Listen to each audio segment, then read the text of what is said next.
और आइए शुरुआत करते हैं अपनी खास पेशकश सवाल 10 बजे की। अमेरिका और ईरान के बीच तनाव एक बार फिर से दुनिया की राजनीति में केंद्र में आ गया है।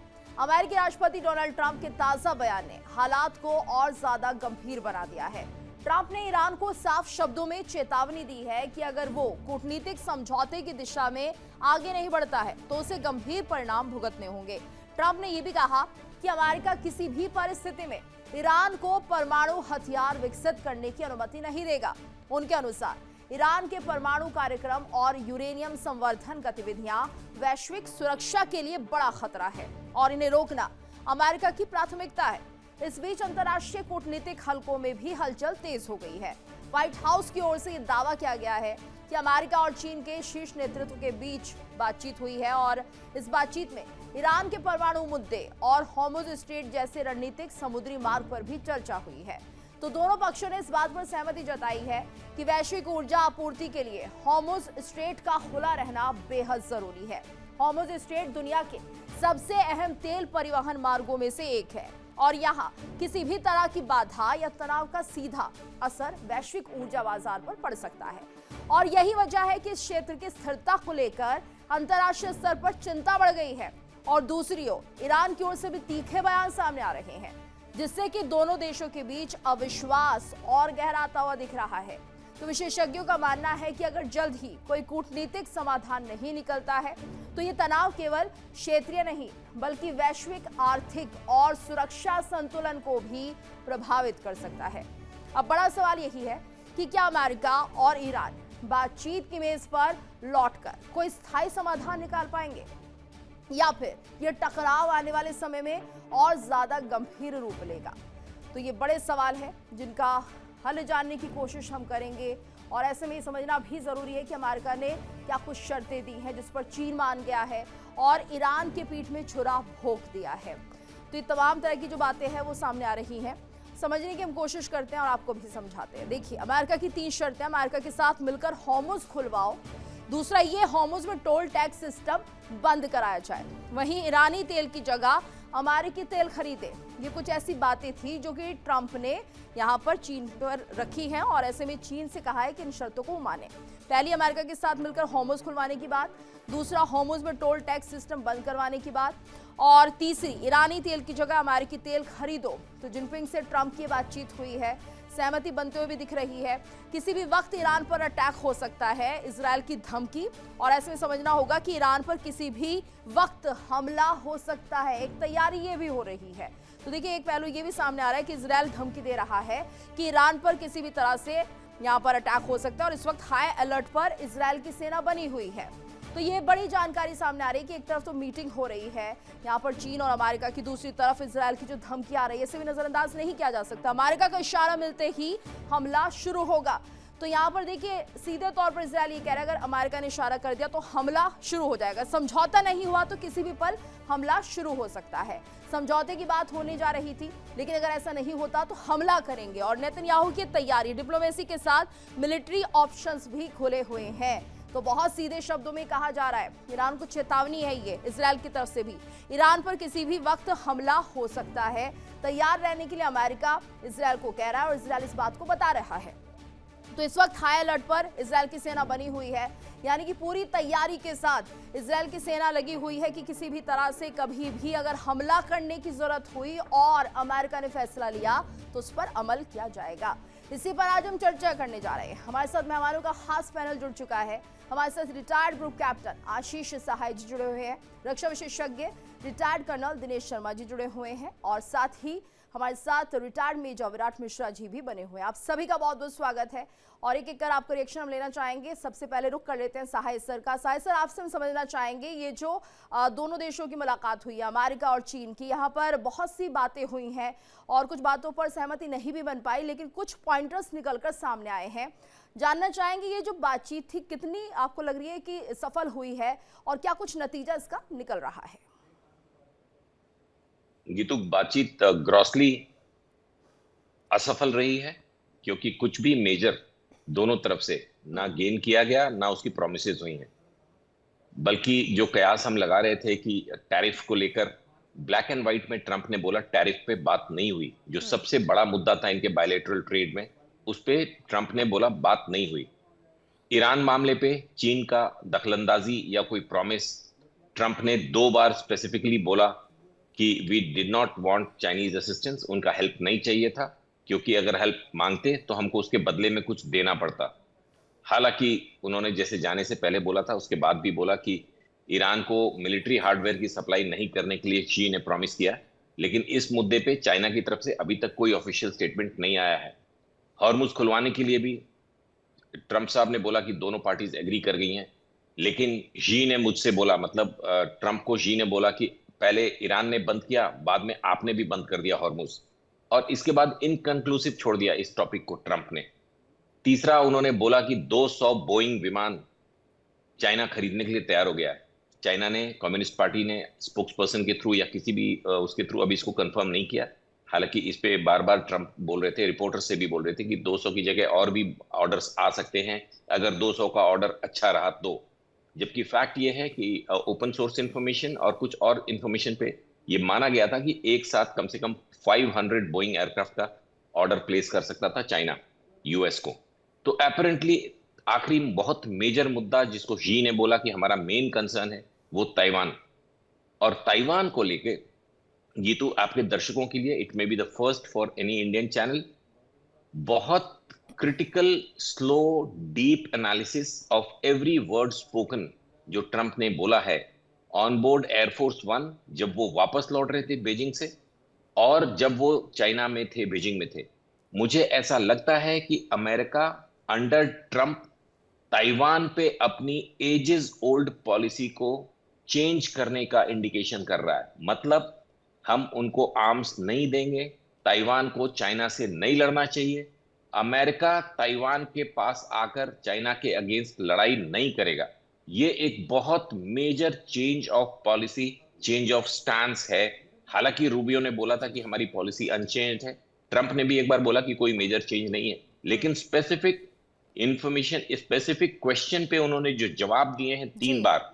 एक व्हाइट हाउस ने, जी अभी आपको और डिटेल्स में बोल सकता हूँ 10 सेकंड्स? जी जी बिल्कुल बोल सकते हैं सर। एक जी क्वेश्चन और ले लीजिए। यहाँ पर आप जैसे जी कह रहे हैं कि ताइवान को लेकर कहीं ना कहीं चीन तनातनी दिखाता हुआ ट्रंप को दिखाई दे रहा था, यानी कि जो जिनपिंग है वो लगातार इस बात को उठा रहे थे और लग रहा था वहां पर तलखी बढ़ रही है। तो क्या बाद में अमेरिका ने सोचा कि अगर इस मुद्दे पर हमारी बात चीन से बन जाती है तो कुछ बेहतर हो सकता है?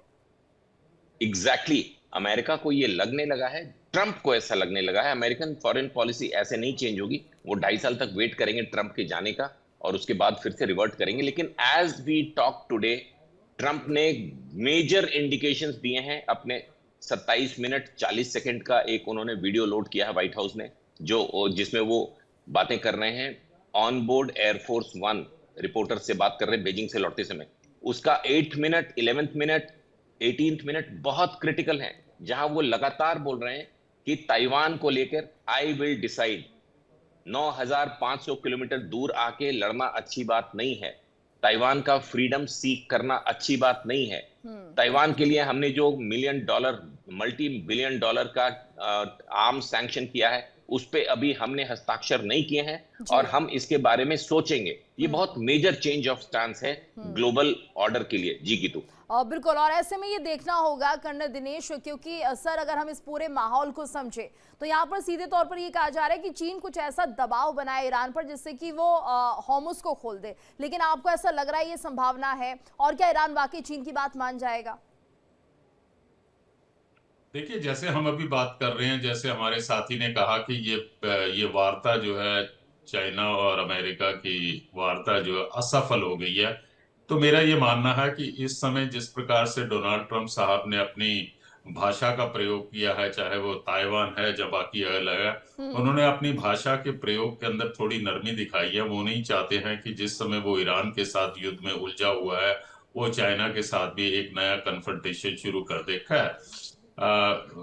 डायरेक्ट या इनडायरेक्टली जो भी बातचीत के दौरान मीडिया में निकल कर आया है कि चाइना ने कहा है कि स्टेट ऑफ हार्मुज जो खुला रहना चाहिए। अब इसके दो मतलब निकाले जा सकते हैं कि क्या वो ईरान को चाहते हैं कि आप स्टेट ऑफ हार्मुज खोले, जब वो अमेरिका को चाहते हैं कि वो स्टेट ऑफ हार्मुज के ऊपर से नाकेबंदी कर दे। दूसरा, चाइना ने जो कहा है कि ईरान के पास परमाणु बम नहीं होना चाहिए, ये बात वो पहले भी कहता रहा है, लेकिन उसकी पॉलिसी हमेशा ये रही है कि वो ईरान के जो परमाणु एक्टिविटीज है उसको इंस्पेक्शन के दायरे में लाना चाहता है, और इसके साथ साथ वो डिप्लोमेसी का एक्सपेक्ट करता है कि इस मामले को रिजॉल्व करने के लिए डिप्लोमेसी का प्रयोग किया जाए। और लास्ट जो आपका क्वेश्चन का आंसर देना चाहता हूँ, देखिए मैडम, ऐसा है कि चीन कभी भी नहीं चाहेगा कि ईरान पूरी तरह से बर्बाद हो जाए, क्योंकि उसके जो है अपने स्ट्रेटेजिक और इकोनॉमिक इंटरेस्ट है ईरान के साथ। लेकिन एट द सेम टाइम वो चाहेगा कि ईरान का युद्ध इतना ज्यादा ना भड़के जी। कि ये ईरान से फैल के जो है पूरे के पूरे रीजन के अंदर आ जाए, इंक्लूडिंग गल्फ कंट्रीज। तो मुझे लगता नहीं है कि वो जो डायरेक्टली अमेरिका जो चाहता है ईरान के ऊपर, वो उसको डायरेक्टली फॉलो करे, लेकिन वो कोई ना कोई बाया मीडिया निकालेगा कि जिससे कि ये ईरान का युद्ध जल्दी से जल्दी बिल्कुल, समाप्त हो और जाए। ये चीन की पुरानी फितरत भी है, आदत भी है कि सामने कुछ है पीछे कुछ है। मेजर विराट, आपसे भी सर हम ये समझना चाहेंगे कि क्या वाकई संभावना फिर बनती हुई दिखाई दे रही है ताइवान पर, अगर ट्रंप अपना रुख थोड़ा सा नरम करते हैं तो ऐसे में चीन भी अब ईरान को लेकर कोई फैसला ले सकता है, या तो वहां पर जिस तरह से हथियारों की सप्लाई हो रही है उस पर रोक लगाई जा सकती है, या सप्लाई को कम किया जा सकता है, या किसी भी तरह से एक दबाव की रणनीति के तहत काम किया जा सकता है? जी, इसमें एक चीज कहना चाहूंगा कि 1979 की जो ताइवान रिलेशंस एक्ट है उसमें यूएस ने इनको एक तरीके की गारंटी दी थी ताइवान को कि हम आपके बचाव में आएंगे, आपको हथियार सामान सप्लाई करेंगे, और वो कर भी रहे थे। अगले 2.5 साल जब तक ट्रंप है तब तक किस तरीके से ये ऊंट किस करवट बैठेगा ये तो कहना कठिन है, पर मुझे नहीं लगता कि पूरा जो इनका स्ट्रैटेजी थी ट्रंप की या यूएस की कहें इतने सालों से, वो पूरी बदल के रख देंगे और ताइवान की मदद के लिए नहीं जाएंगे। पर एक चीज यहाँ समझने वाली है कि पीएलए के अगले साल 100 साल हो जाएंगे जो चाइना की डिफेंस फोर्सेस है, और शी जिनपिंग हो सकता है कि किसी एडवेंचर में पढ़ना चाहे, क्योंकि उनकी पर्सनल ग्लोरी भी इससे कहीं ना कहीं रिलेटेड है। उन्होंने कई बार कहा है कि चाइनीज ड्रीम की बात करते हैं वो, कि हम अपने देश को महान बनाना चाहते हैं, और फिर से उसको जो मिडिल किंगडम की ये बात करते हैं कि चाइना ही पूरी दुनिया का मध्य है और हम सबसे ज्यादा महान देश है और सारे देश जो है हमसे वो नीचे आते हैं। इस तरीके का चाइना का बहुत समय से मानना रहा है। तो उसी ड्रीम को पूरा करने के लिए शी जिनपिंग कोई मिसएडवेंचर कर सकते हैं, इसमें मुझे कोई शक नहीं है। दूसरी चीज, आपने ट्रंप की बात करी, तो देखिए ट्रंप अभी मिडिल ईस्ट में फंसे हुए हैं, इसलिए उन्होंने किसी भी तरीके की हार्ड सिग्नलिंग चीन जाके नहीं कही कि नवंबर में मिड टर्म इलेक्शंस भी है यूएस में, और ट्रंप जब आए थे सेकेंड टर्म में जीत कर प्रेसिडेंट के तौर पे, तो उन्होंने ये बात कही थी कि वो किसी भी और लड़ाई में अब नहीं पड़ेंगे और बढ़ावा नहीं देंगे, कहीं पे भी अमेरिका के सैनिकों को नहीं भेजेंगे, अमेरिका को किसी लड़ाई में नहीं झोंकेंगे, बल्कि जो मेक अमेरिका ग्रेट अगेन वाला जो मागा वाला जो कैंपेन है उसके तहत वो आए थे। पर ऐसा हो नहीं पाया और मिडिल ईस्ट में ट्रंप ने अमेरिका को झोंक दिया और वहां पे पूरा इंगेज हो गए हैं वो मिलिटरीली। तो कहीं ना कहीं इस चीज को मद्देनजर रखते हुए ट्रंप नहीं चाहते कि ताइवान में किसी तरीके का इस समय फिलहाल में किसी तरीके की बातचीत या एस्केलेशन बढ़े, और इसीलिए इन्होंने बहुत ही एक सॉफ्ट सिग्नल किया कि हम ताइवान जैसा है उसको वैसे ही रखना चाहते हैं, या शायद हम अपनी पॉलिसी को नरम ही रखेंगे। और देखिए एक चीज और भी हुई, आज की डेट में चीन की जो इमेज है वो कहीं ना कहीं बहुत ऊपर हो गई है, बढ़ गई है। क्यों? क्योंकि दुनिया का सबसे ताकतवर आदमी ट्रंप, पहले तो आज उनकी जो विजिट हुई है, कल जो विजिट हुई है वो खत्म हुई, और अब तुरंत ही रूस के जो राष्ट्रपति है वो भी वहां पे अपना मिलने आ रहे हैं शी जिनपिंग से। तो कहीं ना कहीं चीन ने अपनी जो इमेज है वो एक बहुत ही बड़े पावर के तौर पे प्रोजेक्ट करना शुरू कर दिया है, और ये काम लगातार चीन करता जा रहा है। आप ये भी देखिए कि शी जिनपिंग के ही दौर में अभी करीब एक हफ्ते पहले यहाँ के 2 जो रक्षा मंत्री थे उनको मौत की सजा दी गई है। जो इनके यहाँ करप्शन पे जो पूरा कैंपेन चल रहा था चीन में, उसके तहत बहुत सारे जो अधिकारी हैं पीएलए के, पीपल्स लिबरेशन आर्मी के, उनको सजा दी गई है। तो कहीं ना कहीं अपनी जो स्थिति है उसको मजबूत किया है शी जिनपिंग ने, और लगातार सिग्नल किया है कि वो टोटली इन कंट्रोल है, और हो सकता है कि आने वाले समय में साल 2 साल 5 साल में किसी तरीके का मिसएडवेंचर या एडवेंचर करना चाहे चीन और ताइवान को अपने पाले में बिल्कुल, लेना आप सही चाहे। कह रहे हैं। एक तरह से यू टर्न है ये ट्रंप का। जिस तरह से हमने देखा टैरिफ लगाने के दौरान भी किस तरह से तल्खी बढ़ रही थी और लगातार चीन पर काफी हैवी टैरिफ इंपोज किया गया, लेकिन उसके बाद अब ट्रंप आते हैं ईरान के मुद्दे पर चीन में बात करने, तो अपने आप में एक तरह से इसे यू टर्न ही माना जाएगा। और ऐसे में कैप्टन साहब, माफ कीजिए, ग्रुप कैप्टन साहब, सर आपसे हम ये भी समझना चाहेंगे कि ये जो पूरा माहौल इस वक्त बनता हुआ दिख रहा है, इसमें एक खबर और एड ऑन हो गई है कि यहाँ पर नेतन्याहू ये कह रहे हैं कि हम पूरी तरह से तैयार हैं, यानी मिलिट्री ऑप्शंस भी हमने खुले रखे हैं, किसी भी तरह से अटैक हो सकता है, अमेरिका तैयारी कर रहा है। इसको कैसे समझें? ये तो बीजिंग के लिए टेक ऑफ करने से पहले यूएस प्रेसिडेंट ने 2 शॉर्ट नोट्स में बताया था कि they are ready for the second round of war bombing. उन्होंने काफी दिन वेट किया, फिर उसके बाद पीस ऑफ गार्बेज आया, उसके बाद ईरान ने थ्रू पाकिस्तान कोई भी नया प्रपोजल नहीं भेजा, सिर्फ मीडिया के थ्रू ये कहते रहे कि जो हमारा बेस्ट था वो हमने भेज दिया है। और पीस ऑफ गार्बेज के बाद ईरान ने ये बोला कि वो बहुत जेनरस है, मतलब इतना भी दे दिया हमने आपको ऑफर, यही ज्यादा था। इस बात पे ट्रंप बहुत खासा नाराज थे और उन्होंने इंडिकेट किया था बीजिंग के लिए टेक ऑफ करने से पहले कि वी में स्टार्ट। अभी सिमिलरली वापस बीजिंग के लिए take off, Beijing to America के लिए उस समय भी उन्होंने सबसे बड़े क्वेश्चन को डायरेक्टली कोई रिप्लाई ही नहीं दिया कि वो क्या एक्शन शुरू करेंगे। बेंजामिन नेतन्याहू करीब 3 हफ्तों से रेडी हैं, उनका जितना रिप्लेनिशमेंट आना था, बहुत मेजर एयरक्राफ्ट आपने देखे हैं वेस्ट एशियन कंट्रीज और इजराइल में लैंड किए हैं with new armament, new reinforcements. In the meantime Israel ने कुछ नया एयर डिफेंस सिस्टम यूएई में, तो they are ready for the second round. लेकिन एकदम स्ट्रेट अवे सेकंड राउंड शुरू होने वाला है मेरी पर्सनल एनालिसिस के हिसाब से ऐसा नहीं है, क्योंकि अमेरिका को ये ब्लॉकेड सेटिस्फैक्टरी लग रहा है कि हम वहां की इकोनॉमी को तोड़ने में कामयाब हैं। हालांकि उनको थ्रू रशिया और थ्रू पाकिस्तान वाली चीजों पे अभी भी रिपब्लिकन्स को वहां की कांग्रेस में 2 लोगों ने ऐसा बोला कि शक है कि ये लोग कुछ पीछे के पीछे कुछ कर रहे होंगे, इसीलिए ईरान इतनी आसानी से नहीं टूट रहा है। नहीं तो जिस तरह की ब्लॉकेड लगाई हुई थी उनकी इकोनॉमी को क्रैश करने का इंडिकेशन हो जाना चाहिए था। अभी कल की CNN की एक रिपोर्ट है तेहरान की, जहां लाइफ इज लुकिंग नॉर्मल। तो अपेरेंटली ये जो इम्पैक्ट पड़ने वाला है इस ब्लॉकेज का, उसमें हो सकता है 2-3 महीने का टाइम लगे, लेकिन मिलिट्री एक्शन तुरंत शुरू हो जाएगा ये कहना थोड़ी जल्दीबाजी होगी, जब तक कि ये जो पीस ऑफ गार्बेज का रिस्पॉन्स ऑफिशियल नहीं कर देता अमेरिका, जिसको इन्होंने होल्ड करके रखा था कि ट्रंप जब चाइना से वापस आएंगे, डिपेंडिंग अपॉन चाइना इस पे क्या स्टैंड लेता है। और अपेरेंटली चाइना अमेरिका के इस समिट में ईरान को या हॉर्मुज को लेके ब्लैक एंड व्हाइट में कोई भी बात, कोई भी कमिटमेंट, कोई भी प्रोमिसेस नहीं हुए, जिसको कि ट्रंप ने कल ये इंडिकेट किया कि यही एक बड़ी चीज है कि चाइना ने वहां अपने शिप्स नहीं भेजे। This is what Trump said.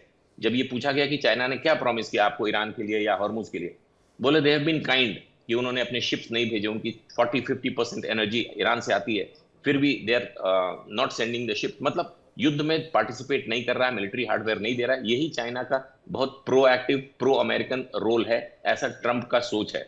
अब जब वो वापस पहुंचे हैं तो शायद 1-2 दिन यानी में कि शायद सर ये माना जाए कि देखिए बातचीत तो सफल नहीं हुई है, लेकिन ट्रंप लगातार सोशल मीडिया के जरिए या अपनी बातों के जरिए, बयानों के जरिए ये साबित करने पे लगे हुए हैं कि बहुत अच्छी बात हुई है चीन के साथ। वो कितनी भी कोशिश कर लें, अमेरिकन मीडिया जो खास करके न्यूयॉर्क टाइम्स एंड CNN है, वो अभी भी they are on the job. जब इनसे ये पूछा गया कि क्या जी ने ये बोला कि अमेरिका इज डिक्लाइनिंग, तो ट्रंप ने बोला नहीं नहीं, he was talking about Biden period. अगर जी जैसा सॉफ्ट स्पोकन आदमी जो स्ट्रेट टॉक करता है लेकिन मेंटेन करता है अपने दायरों को, उसने ट्रंप के मुंह पे बोला America is declining and China is ascending, इसके लिए तुरंत रिपोर्टर ने official spokes person of Beijing को ये पूछा कि वाज इट कि आपने, आपके प्रेसिडेंट ने बाइडेन के समय की बात करी अमेरिका डिक्लाइनिंग बोलते समय, या ओवरऑल?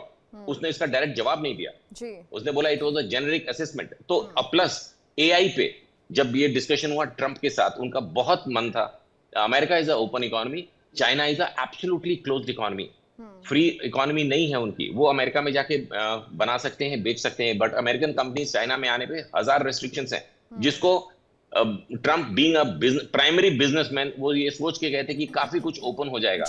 जब उस पे भी उनका एग्रीमेंट नहीं हुआ 10 सेकेंड्स, तो उन्होंने ये बोला कि no they spy on us, so we also spy on them.